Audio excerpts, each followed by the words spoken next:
Is-sebt filgħodu attivisti favur il-ħarsien tal-klieb u l-annimali għamlu protesta quddiem il-binja tal-Animal Welfare kif qed jintqal li fl-aħħar xhur din l-istituzzjoni qatlet 9 klieb. Tkellimna ma' Emanuel Kassar, il-President tal-għaqda l-ġdida li ġib l-isem Malta Paws Foundation, fejn spjeganna lan ta' din il-protesta. Però aħna qegħdin hawn biex nipprotestaw, din mhux se tkun l-ewwel waħda, għandna oħra ppjanata u se nibqgħu nippjanaw sakemm naraw illi l-affarijiet hawnhekk f'din il-binja ta' warajna jiġu għal normal kif suppost. Hawnhekk jismu Animal Welfare. Ma nistgħux nifhmu aħna konna wkoll nies illi għaddejnielhom klieb. Li 3 ijiem wara dawn iddeċidew joqtluhom bliema dritt.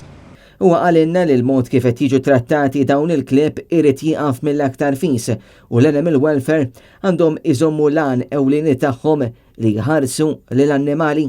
Nisimgħu ħafna fuq ix-xandir jekk inti taf xi abbuż, jekk inti taf li hemm affarijiet ħżiena, moħqrija tal-annimali, irrapporta ħanieħdu passi. Allura aħna bħala l-ewwel nett għaqda, aħna ma nippretendux illi meta daw jagħmlu dat tip ta' reklami tajjeb fuq televiżjoni, ikunu huma stess li jagħmlu dawn l-affarijiet, joqtlu l-klieb. Huma sostnew li l-annimali għandna intuhom l-imħabba kollha possibilitana u li qatt m'għandha tkun is-soluzzjoni li l-klieb jinqatlu. Talbu wkoll li għandha ssir investigazzjoni serja u indipendenti dwar il-qtil ta' dawn il-klieb.